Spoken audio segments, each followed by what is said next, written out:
Tired అయిపోయి చేతులు కాళ్ళు లాగుతుంటున్నాయి నొప్పికి. ఎందుకంటే అన్ని గంటలు నిలబడుకున్నాను కాబట్టి. అయితే ప్రేయర్ చేసే వాళ్ళు కూడా అయిపోతే ప్రేమ వాళ్ళారా ఏం జరిగిందంటే, ఇంకా లాస్ట్ ఆ ఊరిలో ఒక వ్యక్తిని తీసుకొని వచ్చినారు నా దగ్గరికి ప్రేయర్ చేయమని. ఆ వ్యక్తికి మాటలు అప్పుడప్పుడు వస్తాయి, అప్పుడప్పుడు రావు. చాలా వింత కదా ఇది. మూగ వాళ్ళను మనం చూసినాం, బాగా మాట్లాడే వాళ్ళని చూసినావు. ఈ వ్యక్తికి మాటలు వస్తాయి, అయితే ఆగిపోతే ఇంకా రావంతే. ఒక వారము, ఒక నెల, 10 రోజులు ఇక రానే రావు. కదలడు మెదలడు అట్లాగే ఉంటాడు. సో అతడు నా దగ్గరికి రాగా నాకు అర్థమైంది, ఇది మూగ దయ్యం, బైబిల్లో రాయబడింది కదా. అయితే నా పరిస్థితి ఎట్లుందంటే, లేయలేను, కూర్చోలేను, నిలబడలేను, ప్రేయర్ చేయలేను.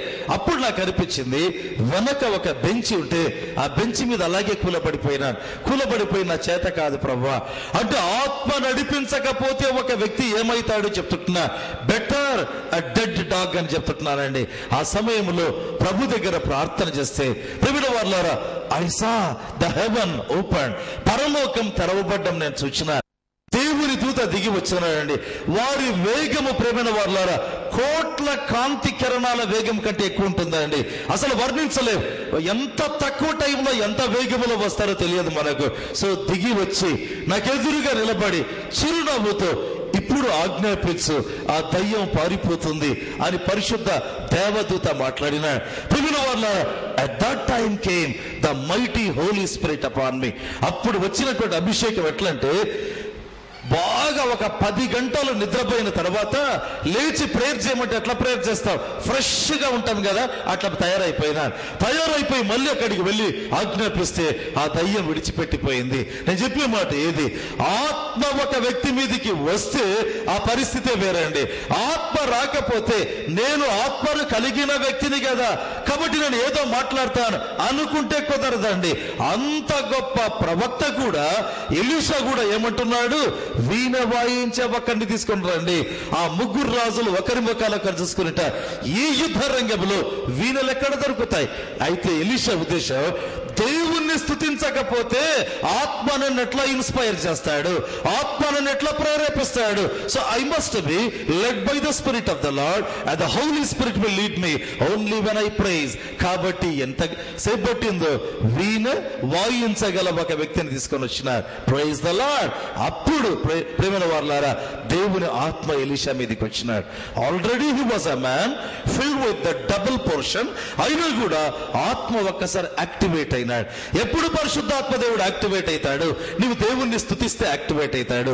ఎప్పుడు పరిశుద్ధాత్మ దేవుడు మరి నీ జీవితంలో పనిచేసే ఆత్మగా ఉంటాడు? నీవు ఎప్పుడైతే దేవునికి స్తుతించి ఆరాధిస్తావో ప్రియమైన వారలారా, అప్పుడు ఎలీషా అన్నాడు, ఆ 3 రాజులను చూచి, ఇదిగో మీకు ఒక సందేశం ఏంటంటే, ఈ లోయ నీళ్లతో నిండుతుంది అన్నాడు. గత కొద్ది వారాల కిందట టీవీలో దీని గురించి చెప్పిన, ఈ లోయ నీళ్లతో నిండుతుంది.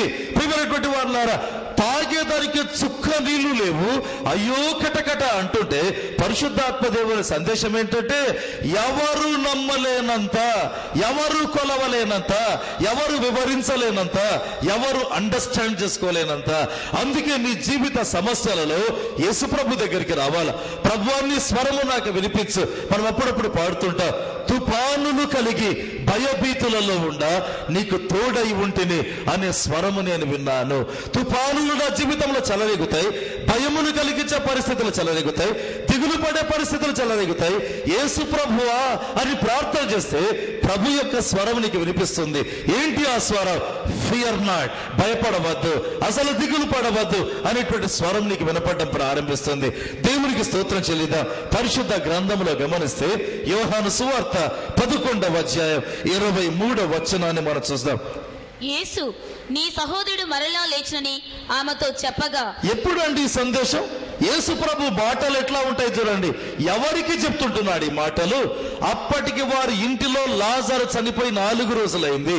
అప్పుడా ఈ సందేశం? ప్రియమైన వారలారా, జ్వరం వచ్చింది, డాక్టర్ దగ్గరికి పోతే బాగైతుంది అంట.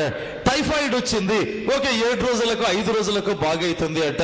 క్యాన్సర్ వచ్చింది, చెప్పలేమండి అంట. కీమో అయినా రేడియో థెరపీ అయినా ఇచ్చి ఒకవేళ చూస్తామంట. ఒకవేళ ఫైనల్ స్టేజ్ ఆఫ్ క్యాన్సర్ అనుకుందాం, ఇక బ్రతికే నమ్మకం లేదంటారు. లేకపోతే ఎయిడ్స్ వ్యాధి డౌట్ఫుల్ అంటారు. అయితే చనిపోయిన తర్వాత